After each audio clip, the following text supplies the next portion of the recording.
మేమిప్పుడు భద్రాచలానికి 100 కిలోమీటర్ల దూరంలో ఉన్న తెలంగాణలోని ములుగు జిల్లా మంగంపేట మండలం మల్లూరు గ్రామంలో శ్రీ లక్ష్మీ నరసింహస్వామి గుడికి వచ్చాము. భద్రాచలం హైవే పైన ఉన్న మంగంపేట గ్రామం నుండి అడవిలోకి 4 కిలోమీటర్ల దూరంలో ఉంది గుడి. ఇది అడవి మధ్యలో కొండలపై ఉంది. స్వామివారి ప్రధాన ఆలయానికి వెళ్ళడానికి 120 నుంచి 150 మెట్లు ఎక్కాలి. కొండలపై నుంచి ఆలయం దగ్గర నిరంతరం చింతామణి జలపాతం ప్రవహిస్తూ ఉంటుంది. నరసింహస్వామి ఎత్తు 10 అడుగులు. మూల విరాట్ విగ్రహం మానవ శరీరం లాగా మెత్తగా ఉంటుంది. స్వామిని ఎక్కడ నొక్కి చూసినా మెత్తగా మానవ శరీరం లాగా అనిపిస్తుందట. పూజారి గారు భక్తులకు చూపించడం కోసం పువ్వు పెట్టి నొక్కి చూపిస్తారు. ఆ పువ్వు నొక్కినప్పుడు లోపలికి వెళ్ళిపోతుంది. చేయి తీసిన తర్వాత మళ్ళీ పైకి వచ్చేస్తాయి. స్వామివారి ఛాతి మీద రోమాలు దర్శనమిస్తాయి. స్వామి బొడ్డు భాగంలో చిన్న రంధ్రం ఉంటుంది. దీని నుండి ఓ ద్రవం విడుదలవుతుంది. దీన్ని అదుపు చేయడానికి మంచి గంధాన్ని ఉంచుతారంట.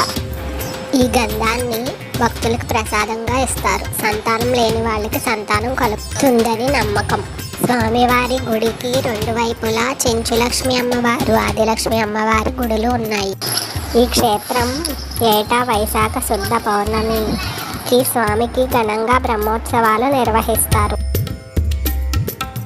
ఆలయ మండపంలో దశావతారాల విగ్రహాలు స్తంభాల మీద ఉన్నాయి. చాలా బాగున్నాయి.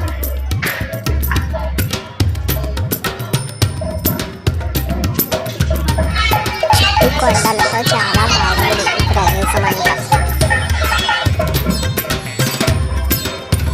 ఇక్కడ కళ్యాణం జరుగుతుంది.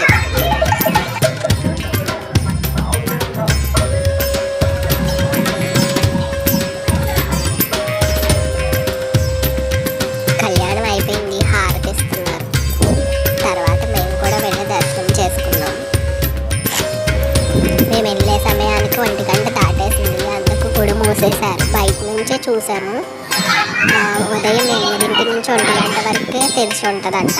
మళ్ళీ మధ్యాహ్నం 3 నుంచి 5 వరకు తెరిచి ఉంటుంది.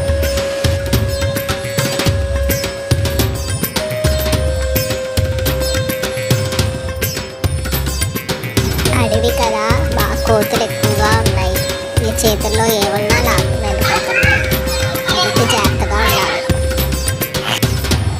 ఈ గుడి గురించి నాకు తెలిసినంత వరకు ఏదో కొద్దిగా చెప్పాను. ఏమన్నా తప్పు చెప్తే క్షమించండి.